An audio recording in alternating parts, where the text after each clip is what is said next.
Welcome to Here Where You Belong, your go-to podcast for exploring belonging with your host and belonging expert, Dia Irby. We are thrilled to have you join us. Together, we'll dive into the depths of what it means for each of us to find our own place in the world, whether it's within our communities, our relationships, or within ourselves. Today's episode is meant to inspire, uplift, and remind you that no matter where you are or where you're headed, you have a place where you truly belong. So, grab a cozy spot and settle in. Welcome to Here Where You Belong. Hello, awesome belongers. Welcome home to Here Where You Belong podcast. I'm Dia, your host, and today I'm thrilled to introduce you to someone who is not only shaping the future of technology, but doing it with a heart for human connection. Get ready to be inspired and blessed. Let's welcome Eric McHugh. Hey, Eric. Hey, Dia, thank you so much for having me. I'm really grateful to be here. I'm so glad you're here. Yes, well, here is a bit more about today's guest. Meet Eric McHugh, a serial entrepreneur, innovator, and visionary technologist whose career has taken him from the fast-paced world of Snap Inc. to launching purpose-driven startups across the globe. Eric isn't just building platforms. He's building bridges between people. His latest venture, dating, harnesses the power of AI to help us connect at a deeper, more meaningful level. In a time when swiping and scrolling have become the norm, Eric is asking a more profound question. What if technology could actually bring us closer together? Whether you're a tech lover, a relationship builder, or someone who simply believes in the magic of intentional connection, you're going to want to hear what Eric has to say. Again, welcome, Eric, to Here Where You Belong. And again, thank you so much for having me. I can tell this will be a really fun, rewarding conversation for all of us. Did I leave out anything, or do you need to explain more about something I said, or will we get into that later? No, that was an amazing intro. I'm really appreciative. Okay, well, this is about belonging here where you belong. And as we mentioned, you are all about connecting people in this world of technology. I'm guessing there is a story about belonging, that how you found it, or you missed it and you wanted to find it, or you wanted to create it for other people. Tell us your belonging story, or one of your belonging stories. Yeah, so I'm happy to. So it's pretty funny actually. So I'm pretty big into ancient religious texts, just reading them to see what I've learned because I think they're really valuable.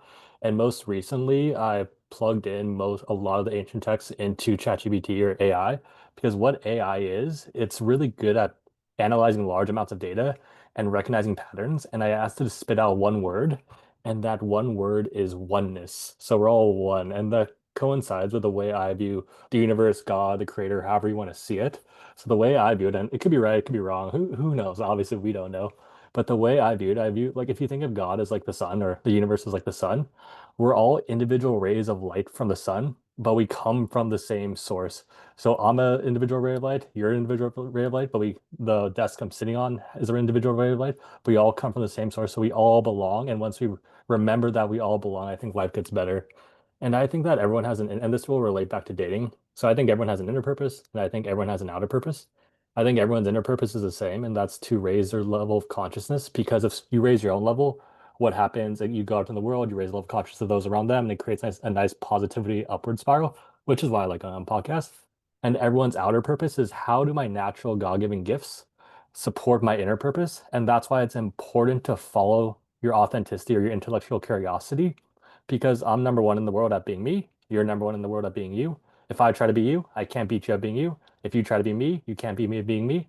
And if we're happiest serving other people, which I think we are, the only logical way to do that at scale is to do what you're number one in the world at, which is being you. So follow whatever you're actually interested in, because that's likely how you're going to serve other people.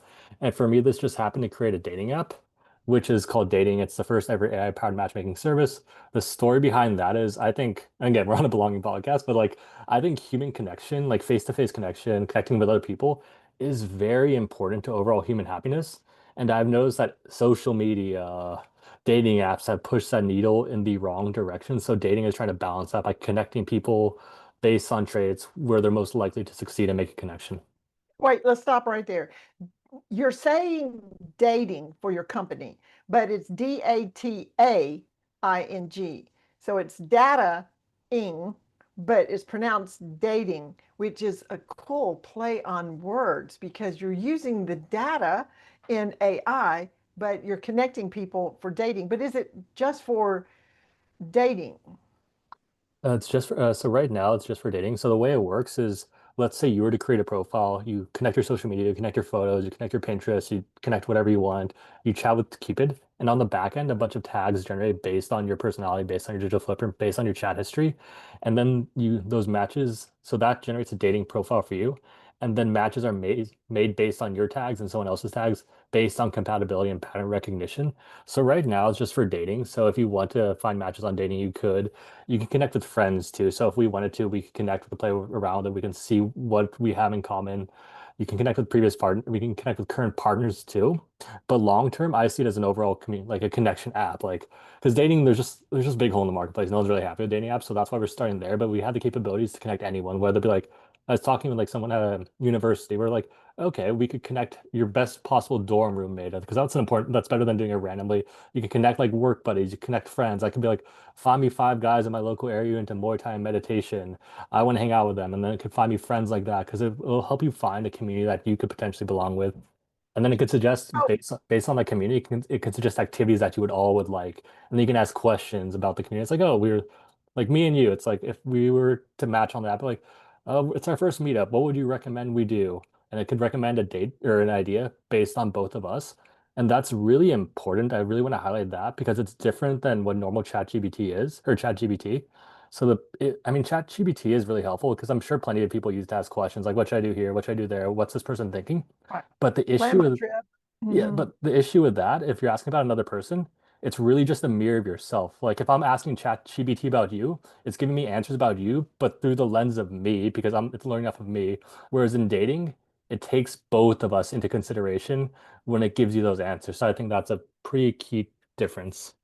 Okay, so as I'm hearing all how it works, AI is what is researching all that you have had as an online presence. And unless you've been totally faking it, never authentic, then AI will see the authenticity, what is really you, and not what you're presenting to the world, unless everything you've always done is fake online. But yes, I can see the value in, like, I've never used a dating app. I've been married 50 years. I don't need, they didn't have dating apps back when we were pursuing one another. But I've heard that people will create profiles, borrow pictures, or ask us, that's totally not even who they are. And if AI is doing all the research, unless they've consistently lied on everything, I would think that the profile would have to be way more authentic. Am I Agreed. off base? No, no, you're 100% right. And one of the big problems with AI or normal dating apps is just the amount of fake profiles. And even if it's not a real person, it's a real person who are just lying about the profile. And that's why we draw from so many different data sources. Because, like, if you connect your Instagram, you connect your Pinterest, you connect your Google Calendar, that's going to give you a more holistic picture of the person. You connect your photos versus, like, if I just have a create a profile, like, for example, for you, if I wanted to, I could screenshot your face right now. I could run that through AI and I can mass produce Tinder profiles based on your face right now, give me 6 different variations, give me 60 different bios, and I could just create that at scale, and that's only getting better. So that's why the multi-source approach is really important because it's like it's much harder to fake like 10 different, like you said, it's like much harder to fake like 10 different sources for like 5 years than just a picture and like a bio and all that stuff. Wow. Interesting. Interesting. So, uh, we sort of mentioned it, and maybe you've already answered this, but do you want to say more about why? Your big, like Simon Sinek says, know your why. I mean, why are you putting all this effort into this, and why is it so important to you? Have you had a point in time when you couldn't find authentic relationships? Yeah, I mean, I wouldn't say It wouldn't be just like a singular data point in time. It's just I've been on, because for me, I'm like 31. I've been on dating apps. I just know it doesn't work. I know the incentives behind the dating apps don't work. Because, like, if you think about it logically, if Tinder were to match a happy couple, what does that couple do? They leave the dating app. This results in a loss of a paying customer for Tinder. So their incentive is to keep people on like a churn marketing Ferris wheel, meaning like down the app, delete the app, down the app, delete the app. That's all by design. And I think that's an opportunity cost for the person on the app. Then it's taking away. So if you're spending time wasting time on an app or with the wrong person or whatever the case may be, that's an opportunity cost from spending time with the right person. And I personally think that the family is an extremely important thing for growing up. And I think that's been like declining as of late. So my personal why is to match a billion happy couples. And I think that's a very good way, like that's a really good way to leave a major positive impact on the world at scale. Like if dating were to match one happy couple that wouldn't have met in real life, but they match on an app because all the back end is there. So like there's similar interests or opposite interests or whatever that it actually matches them, and then it provides them relationship support along the way, and that results in a better family. The whole timeline is slightly changed for the better. If we can do that at scale, like imagine like if there are more happy families, I think the world is just better for everyone in general. Yeah, it's the butterfly effect, I believe, where Correct. Yeah. one little bitty step on that butterfly and it changes all the rest of the the throw a pebble in the water and the ripples come out and affect everything. So did you have a happy family growing up?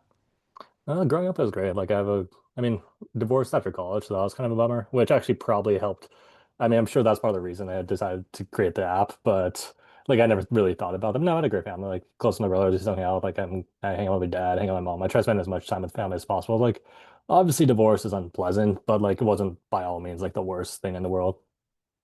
Right. Well, I agree with you. I believe that families, when we can create and encourage and support Yes, families, the unit, then it will impact the world. And I mean, that is the core. of society. Yes, it is the basic government.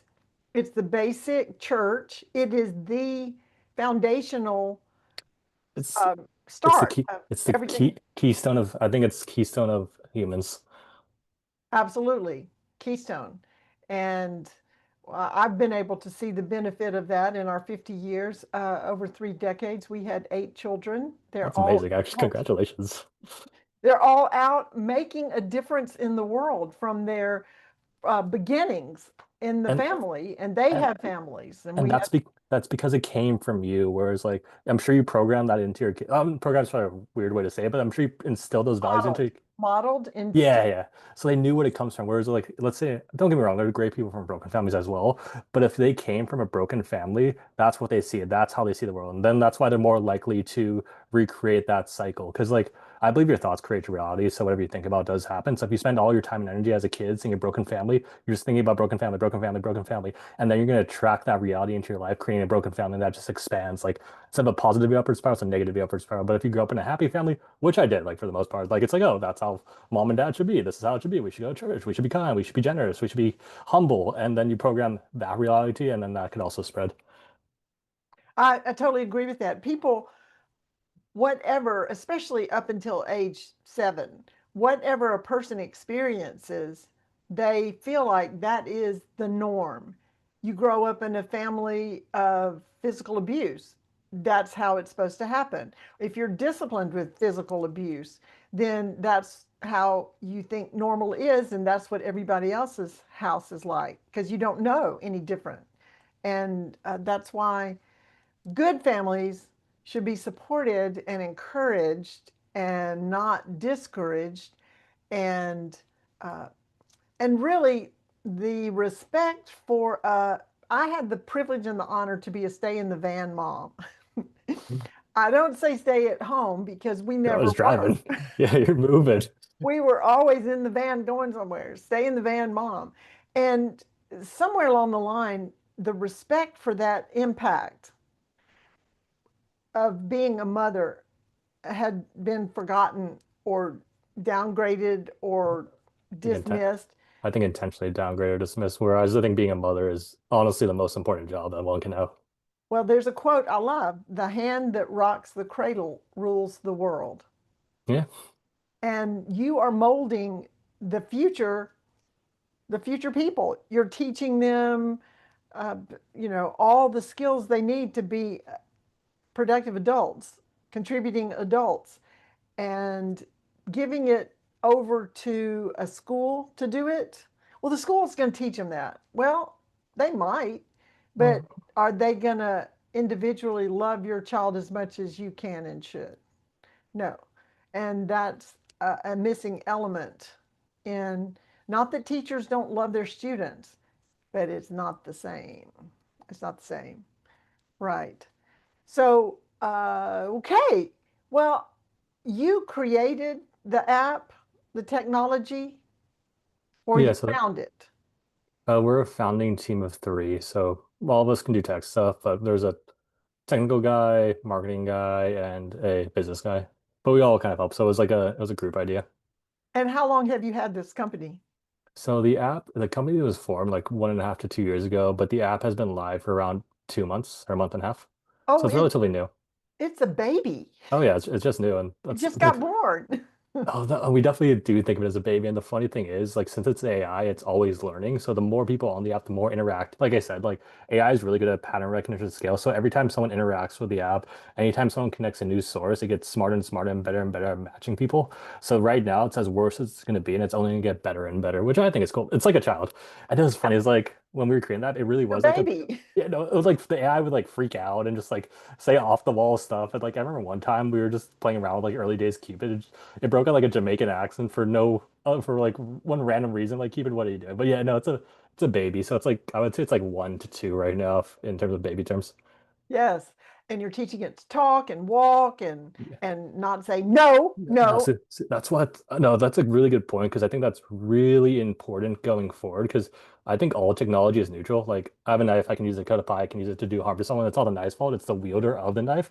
Whereas AI is clearly a very powerful technology and it can be used for both good and it can be used for both bad.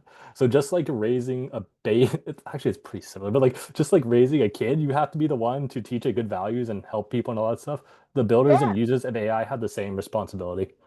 absolutely. And I hope that you three guys are all in alignment over the values and the morals and what you're about with this. So how many do you call them, subscribers or members or Uh, uh, they're just users right now. So we have around users? 1,200 users across the United States, but our focus is in the Los Angeles area, just because that's where we all happen to be. So it makes sense to focus there. But like we're going on podcasts, we're getting organic downloads, so there are people trickling in across the United States. And then we're going to use that as a heat map too to decide where to launch next too. So, so like for example, we see people organically joining in Nashville or Miami or North Carolina. It's like, okay, there's people joining there. Let's target there next. And we eventually want to spread out that way. Well, that makes sense to have it local.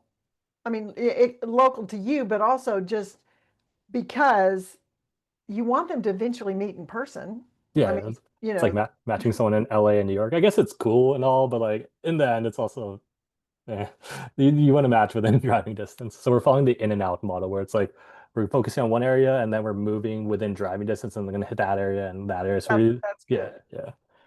Well, this has all been very enlightening, and we are going to take a quick break here and be right back with Eric McHugh.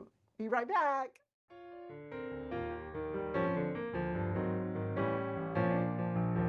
Hey there!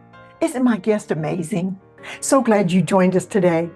In this world that often feels disconnected, building community and fostering belonging are essential.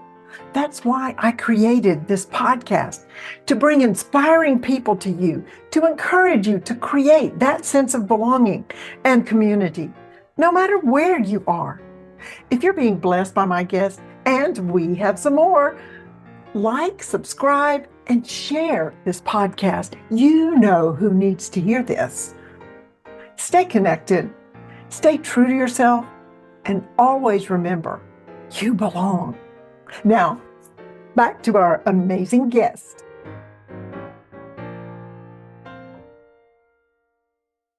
And we are back with serial entrepreneur Eric McHugh, getting people to connect for real in the world of technology. If you've watched this or listened to this podcast before, you know my favorite three questions to ask on the second half of this. My first question is, and you've had a lot, Eric, you've had so many accomplishments, but it's interesting what you answered for your greatest accomplishment. Tell us about your 10-day meditation retreat in silence. Oh yeah, that was a really cool experience. And honestly, it's something I love to talk about because it's one of the most helpful experiences in my life. And it served as a base for companies and interactions with people. So the benefits are compounding.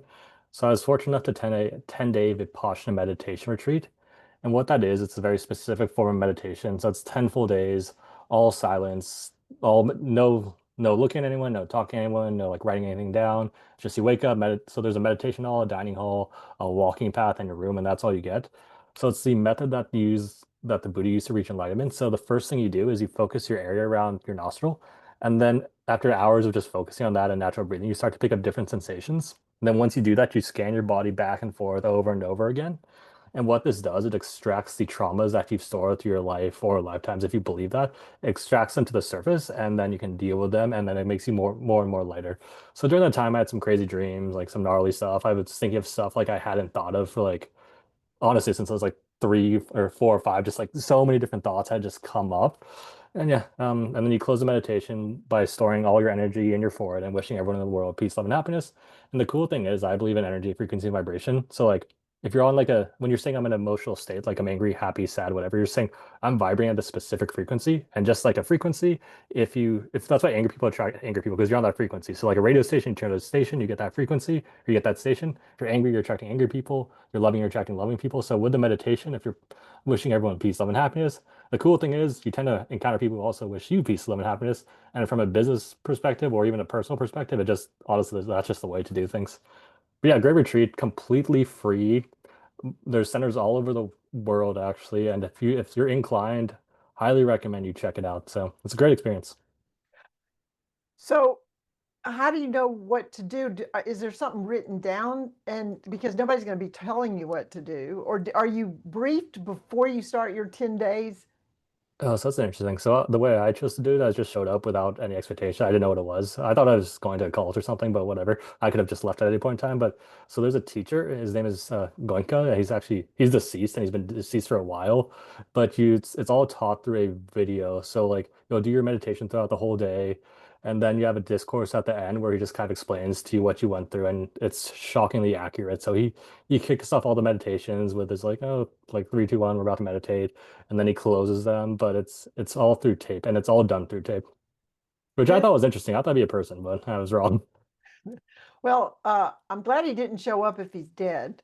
Yeah, So I think that would be weird. That's an interesting thought. I've never thought about your emotion being a particular frequency. Like a radio station has a frequency and it goes through the airwaves. You can't see the frequency through the air, but your different emotions it tuned are to your they'll people think that your experiences create your emotions, but I think that your emotions actually create your experiences. interesting. Interesting. And is there a particular teacher or resource that's a study about this? So there's tons of them online. I mean, the funny thing is, like I mentioned, I did all the spiritual books and all that stuff. All the ancient texts mentioned it. Tesla, someone who was really big into that. So, but if you're looking for something specific, I think the best way to describe it is you check out David R. Hawkins. I mean, this is personally Oh, interesting. David R. Hawkins, there's like an emotional scale of the frequencies, and you can see what emotional state is at what frequency, and that's just kind of cool to know. But yeah, that's it's a rabbit hole where you can just kind of go down. oh, I bet. Well, I do know that I've always said that the parents or especially the mom is the thermostat of the home Oh yeah, and the children are the thermometers. yep. So if they are throwing fits and The doing the mom. witching hour at 5 o'clock before you get the food on the table, then check your thermostat. And if that's in line with that, if the mom is freaking out over stressing over getting everything on the table, or they're going to be doing this again, then that She's is just going creating to, that. It's on her. Like kids and animals are really good at picking that That's why I'll trust my friend's baby's opinion on other people. Like I'll trust animal kids and animals are really good at that. And if you're the mother, they're specifically in tune to you. So if they're freaking out, it's likely I'll mention this in the quote actually because it applies to that. But like, if they're freaking out, it's likely the mom has some inner work to do, or she has to figure out her stuff, and then the kids will reflect that. Right, right. Well, I've recently seen a couple of times postings about when a woman is pregnant, the genes of the child mix in with the mother's body, and there's actually this forever connection. So yeah, they can pick up on that. Hmm. Oh, great. Now they're all out of the house and I can just be me now and not have to worry about being the thermostat. Yeah. Okay, second question. What makes you feel like you belong? So I would say what makes me feel like I belong is is the authenticity thing. Because if I'm being authentic, that means I'm attracting the people in my life who I'm supposed to attract.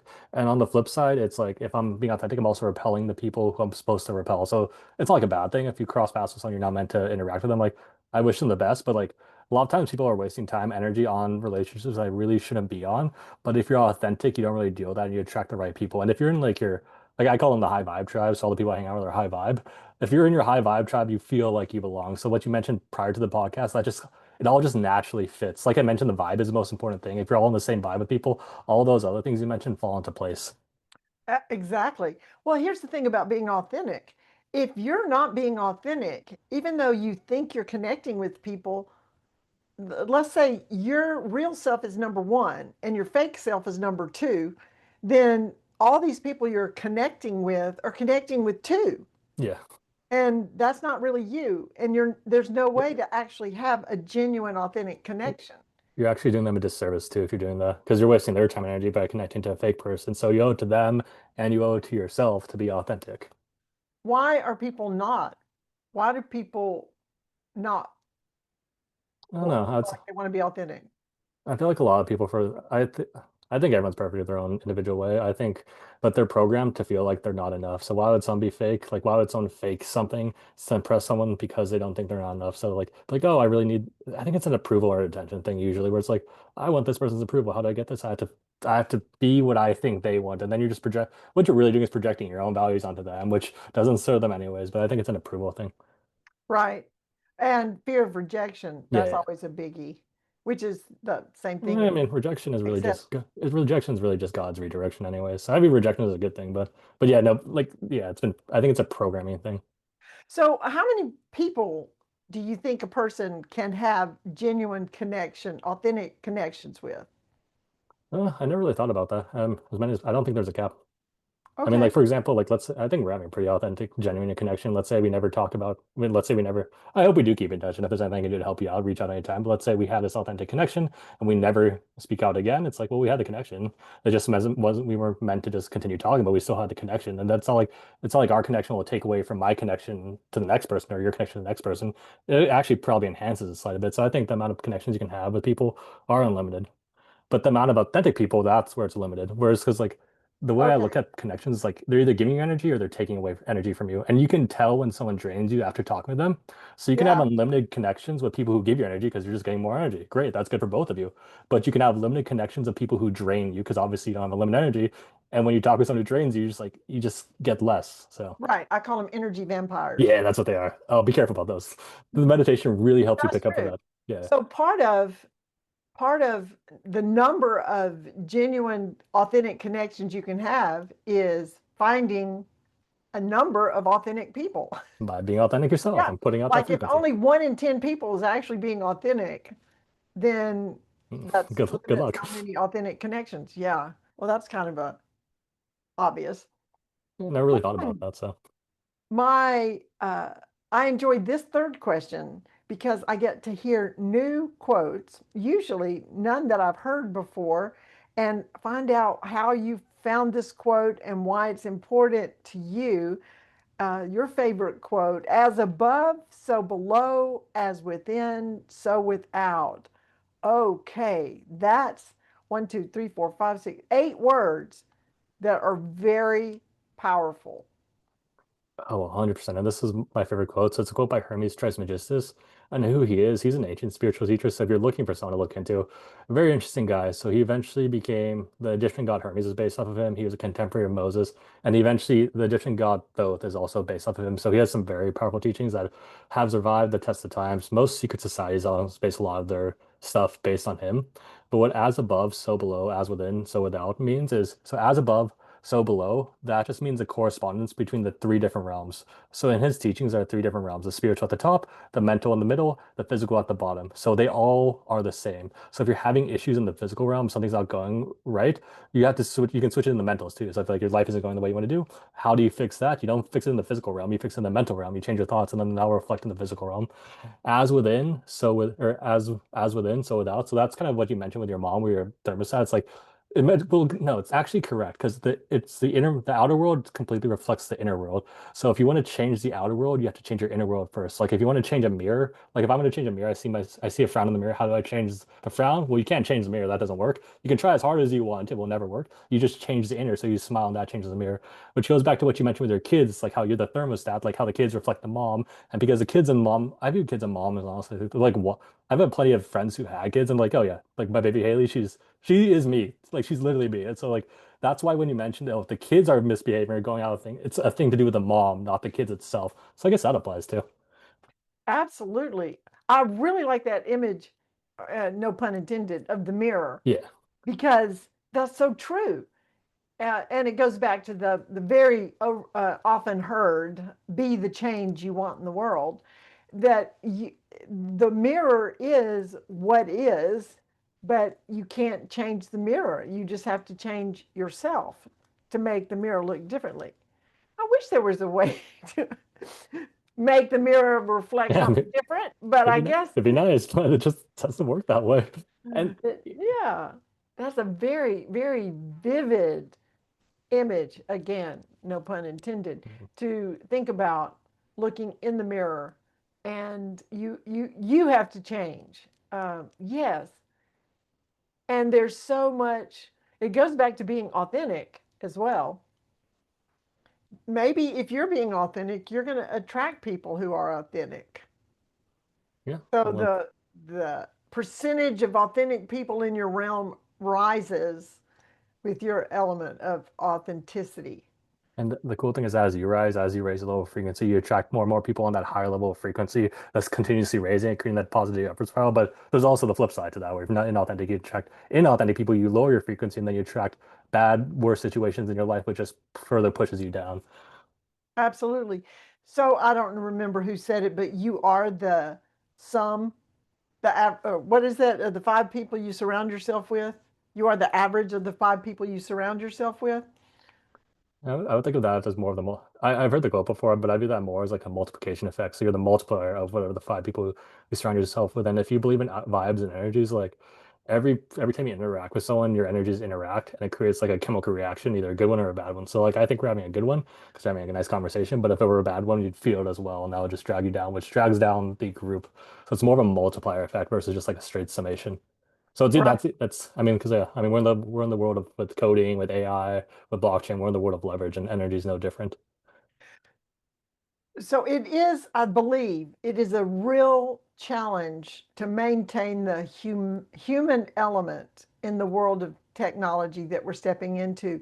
There are apps that provide friends that are AI Yeah, that's right. creations. And even, I mean, dating apps for you to date an AI person. Yeah, It's no, not real. We've I got to maintain humanity in all of this and make sure that technology is serving us and we're not serving technology. exactly that's how it should be.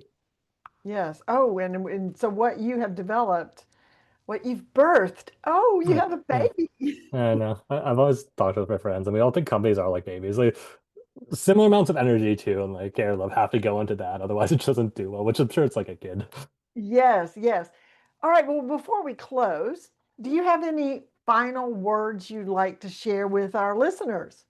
Yeah, so I want to circle back to the Vipassana meditation retreat. That's something that was really helpful for me. So if you are even slightly interested, and I didn't go the first time too. The first time I heard of it, I ignored it completely. So if you're slightly interested, I highly recommend you check it out all across the United States. It's completely free. You just have to show up. So those are my final words. It's completely free.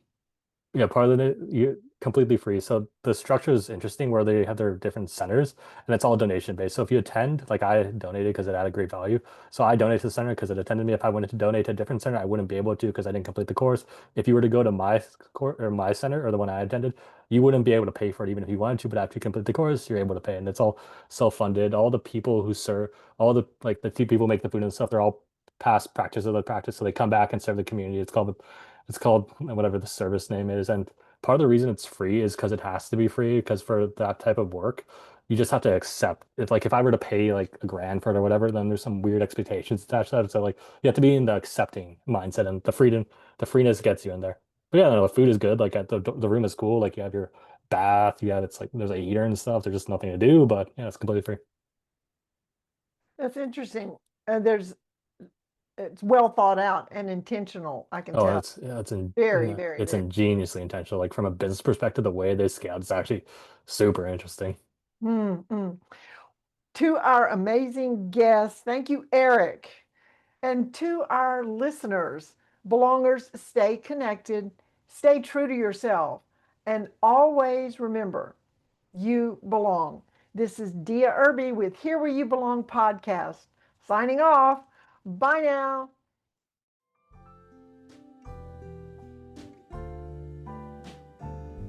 Thanks for tuning in to Hear Where You Belong. We hope today's episode has inspired you to embrace the beauty of belonging in your own life.